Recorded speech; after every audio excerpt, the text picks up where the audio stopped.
Kevin Galindo, Vice President for Strategy and Special Initiatives for the Chicago Symphony Orchestra Association.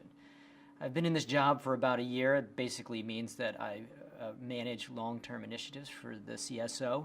And prior to that, I spent the last decade as the Vice President for Sales and Marketing. And that's where most of the work that I'm going to share with you today was really initiated. I'm going to talk about patron relationships and building lifelong patron relationships. Of course, it seems obvious that we should have strong connections with our patrons over a long period of time, but what could we be doing better? Why aren't people coming and coming back, and what could we be doing to change that behavior and reinforce relationships that are meant to be longer and stronger? One of the things that we know from research we've been doing is that we have a very small percent of our population who contribute a significant amount of the revenue for our institution. And we have a lot of people who are coming very infrequently, and they don't look that different from the people who've been coming for a long time. How can we build stronger relationships and create a bond over time? And for me, it all starts with churn. And churn, what is churn? Well, it's essentially patrons who come and don't come back. And I started talking about this about 4 or 5 years ago with other colleagues of mine from other orchestras around the country.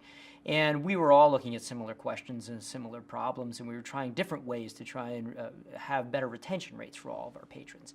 And really took a collaboration with about 10 orchestras, all of them Tessitura orchestras, and a partner of ours, Jack McAuliffe, who's been doing orchestra marketing for decades. And he had met Oliver Wyman and Associates in New York, and they had been dealing with the question of churn for quite some time with large multinational corporations. And so Jack convinced them to partner with us and really look at it across all of these orchestras that were participating in the study. Now, this is mostly orchestra-related data, but you'll see how it's actually related across all arts and cultural sectors as well. So the question of churn is the biggest dilemma we find is that we're doing a very good job bringing new audiences into symphonies around the country. But we have an almost equal number of patrons every year who are churning out to those who are coming in. And so we wind up with a stagnant audience base. And Oliver Wyman looked at the data in a number of ways, trying to find out what are the indicators of churn, or what might actually correlate with reasons for churn, or what might be data that ties into predictors of churn. And what they found after looking at it from a price perspective, from an area of the house perspective, to even programming, is that there were really 2 indicators that might predict churn. First is tenure, which is how long somebody has been attending a symphony orchestra series, or frequency, the number of times within a given season that somebody is attending. Now, here's some data that looks at the question of churn related to tenure, the number of years somebody has been attending. And we have 41% of our audience have come in that season for the first time. And we have 48% of our audience who've been coming for 4 or more years. And if you look at their churn rates, the people who have come just for their first season, 87% of them don't come back or come back in the following season, while just over 20% of them don't return if they've been coming for 4 or more years. Similarly, with frequency, we have a significant chunk of our audience, over 40%, who come to 1 concert in a year. But we have audiences who come to 10 or more concerts in a year. And if you look at the churn rate for somebody who's come just once, it's almost 90%.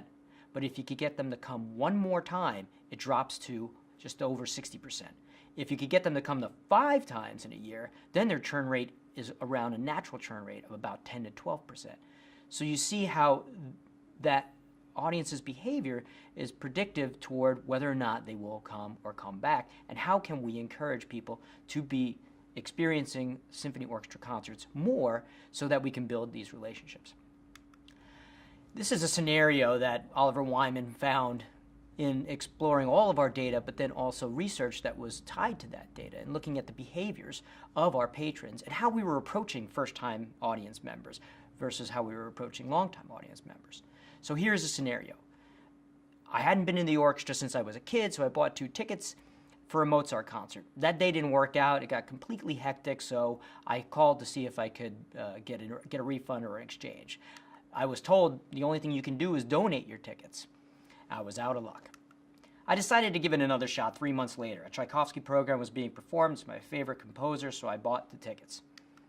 Parking was a nightmare. It took 25 minutes to find a spot.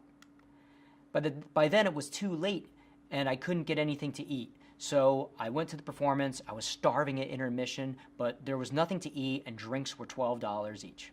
Now the program was amazing. The performance was phenomenal. The musicians were exceptional, just as I expected. Imagine my surprise when 3 days later I was called to ask to subscribe. And when I said no, I was followed up in the following week to ask to see if I wanted to donate. I'll probably never go back, but I keep getting mailings and calls from them. It's just so frustrating. Now, this is a scenario that is, while it's fictitious, it is the exact scenario that we were delivering to brand new patrons throughout the country. It's a very similar approach. How could we change this in order to make that first-time relationship much better? So we got our little village together again of orchestras because we also understood that this behavior was probably impacting our donations as well.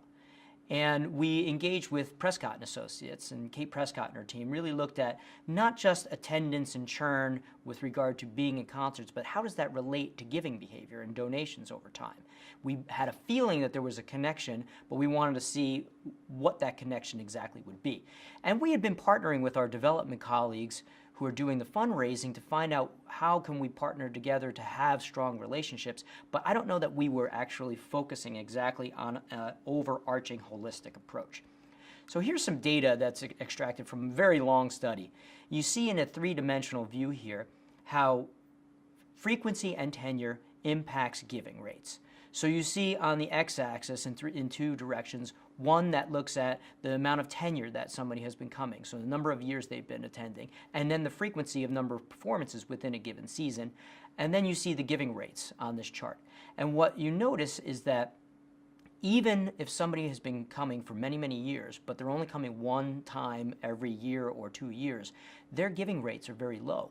Though someone who comes between 5 and 10 concerts in a year, but have only been coming for a couple of years, their giving rates are over 20%.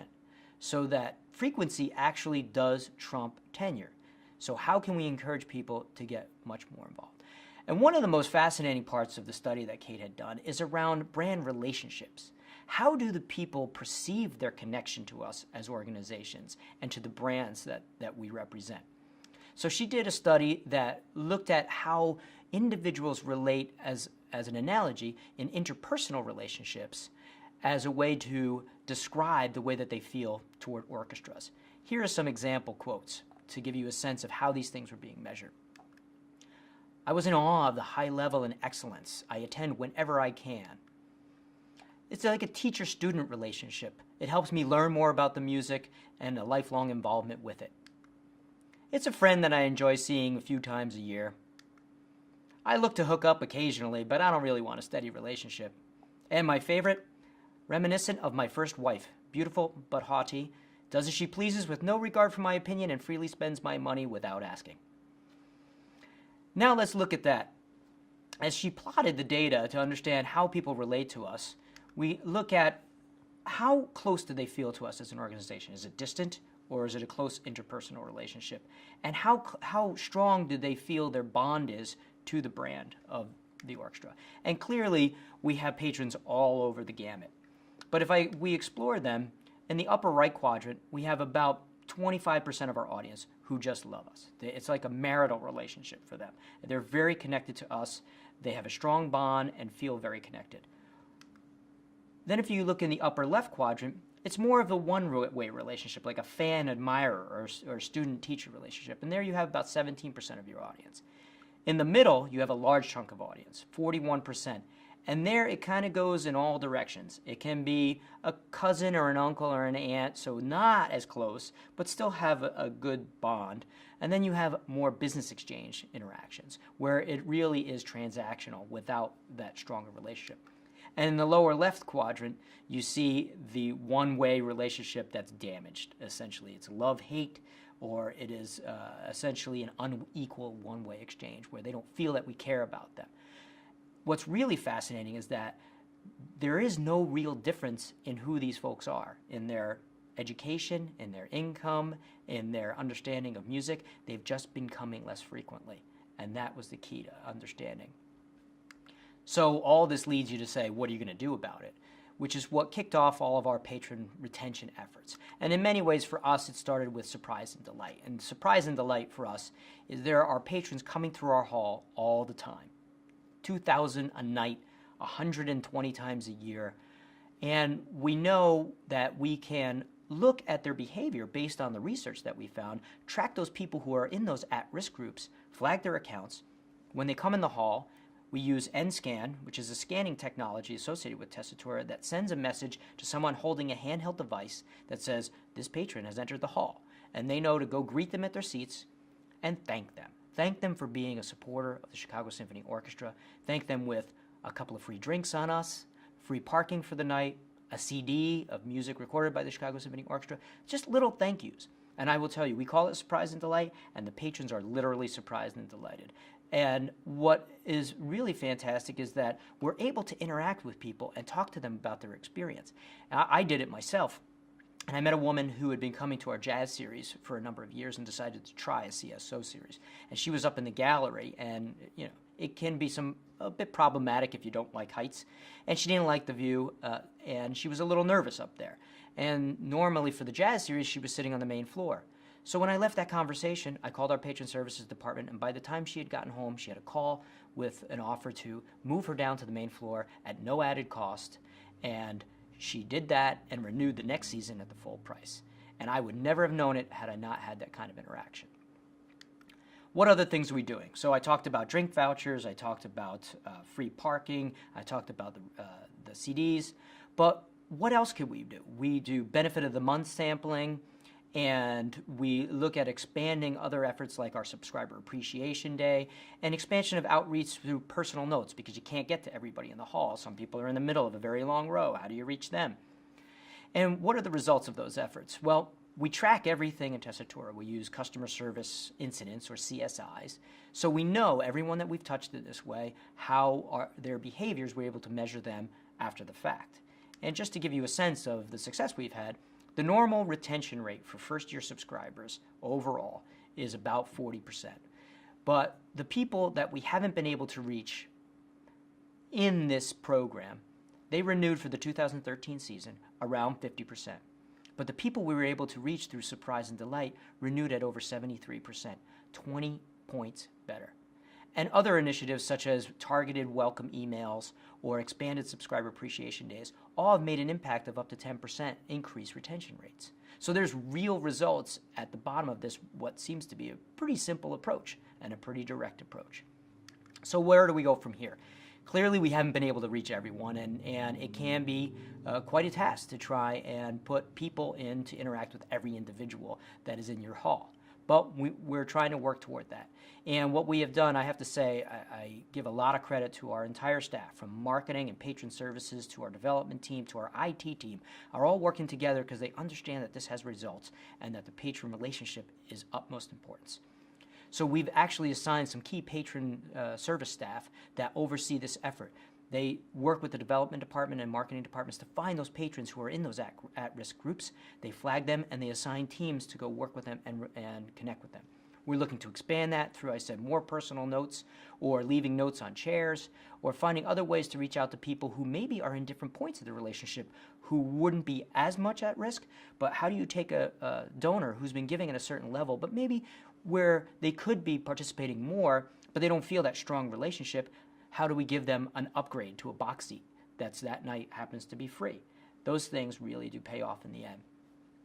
We're expanding other surprise and delight efforts with our subscribers, and we're creating a whole host of other array of issues, which is, for example, taking initiatives that we're already using, like open rehearsals or salon series, which are meet and greets with artists, where we never use the full capacity, but in all history, we've kept them for the donors at the highest level. How do we use the excess capacity, like in an open rehearsal where you have 1,200 seats at your disposal? We only use 600 seats. How do we invite people in that are in these at-risk groups or brand new groups to have them feel closer to their relationship that would normally be preserved for the donors of the highest levels? And the people really do enjoy it. They feel a stronger connection. And those donors who normally would be the only ones in the room, they are delighted to see new faces and to see people that they can connect with. And they're essentially extending this new relationship out to the new audiences. So overall, there's more that we could do. There's more that we'll always need to do. But the fact is that patron relationships are at the core of who we are and building long-term audiences for the Chicago Symphony Orchestra into the future. Thank you very much.